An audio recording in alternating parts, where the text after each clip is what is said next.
What is the golden ratio?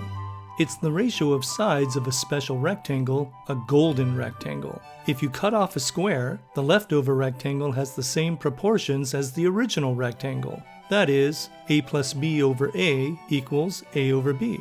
This ratio is often represented with the Greek letter phi. It has been claimed that golden rectangles appear in ancient Greek architecture and some famous artwork, but this is not borne out by measurements. The Greeks' interest in this quantity probably started when they considered the regular pentagon. If the side length is 1, then the length of a diagonal is the golden ratio. Closely related is the pentagram. If the shortest of these lengths equals 1, then the other lengths are powers of phi. Over 500 years ago, the Renaissance thinker Luca Pacioli was also bewitched by this ratio, so he wrote the book The Divine Proportion.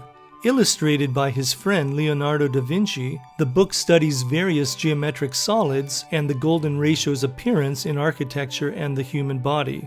Some artists have explicitly embraced this ratio, such as Salvador Dali, where the canvas for his painting, The Sacrament of the Last Supper, is a golden rectangle, and the windows in the background are framed by a dodecahedron, a regular solid with 12 pentagonal faces that also connects to the golden ratio.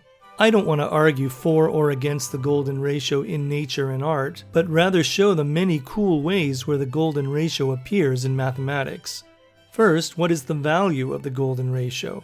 Remember that it is defined as the quotient a over b. By rewriting the equation and doing a bit of algebra, one finds that phi satisfies this quadratic equation. We use this to solve for phi and then find a similar expression for 1 over phi. The appearance of the square root of 5 should not be surprising because of phi's relation to the pentagon. In fact, this connection explains why phi can be written in terms of trig functions. People today often first encounter phi with its connection to the famous Fibonacci numbers.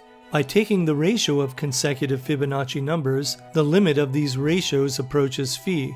But this isn't unique to the Fibonacci numbers. The Lucas numbers, named after Édouard Lucas, are also built by adding 2 terms to get the next term. The ratio of consecutive Lucas numbers also approaches the golden ratio. But the plot thickens. Both the Fibonacci numbers and the Lucas numbers can be written in terms of powers of phi. These are called Binet formulas. These formulas imply that powers of phi, with or without dividing by the square root of 5, are increasingly close to integers.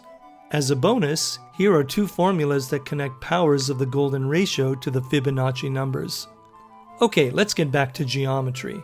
A golden rectangle can be progressively dissected into squares whose side lengths depend on phi.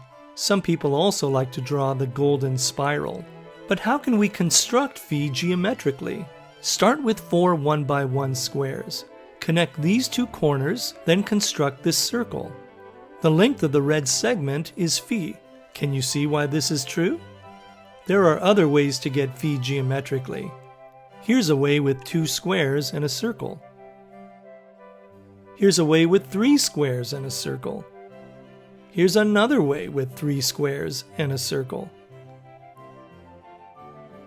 Or here's a way to get phi with 2 regular pentagons. Or switch to these 2 sides. The golden ratio is also used to make kites and darts, which fit together perfectly to form Penrose tilings of the plane. Moving to 3 dimensions, 3 orthogonal golden rectangles can be constructed with the 12 vertices of a regular icosahedron. Let's connect phi back to numbers. Suppose we look at these nested fractions with 1s. Working them out shows that we have ratios of consecutive Fibonacci numbers. If these fractions continued forever, we have that the limit is the golden ratio.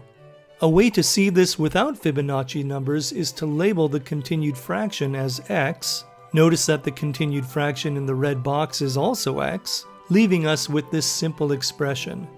We can now solve this equation and show that x equals phi. Instead of nesting fractions, suppose we nest square roots. Borrowing the same trick, let x be the expression with infinitely many square roots, and recognize that the red box captures the original expression, so x satisfies this formula, which in turn produces phi. Here's a different connection to numbers. We say that the floor of a number is what you get when you round down. So for example, the floor of 9.8 is 9 and the floor of pi is 3. Now let's look at the floor of each multiple of phi. Calculating the first few values produces the sequence 1, 3, 4, etc. But what about the numbers we skipped? 2, 5, 7, etc.? It ends up that these are obtained a similar way with the floor function and multiples of the number phi over phi minus 1. This is a special instance of Beattie's theorem. Okay, one last beautiful formula.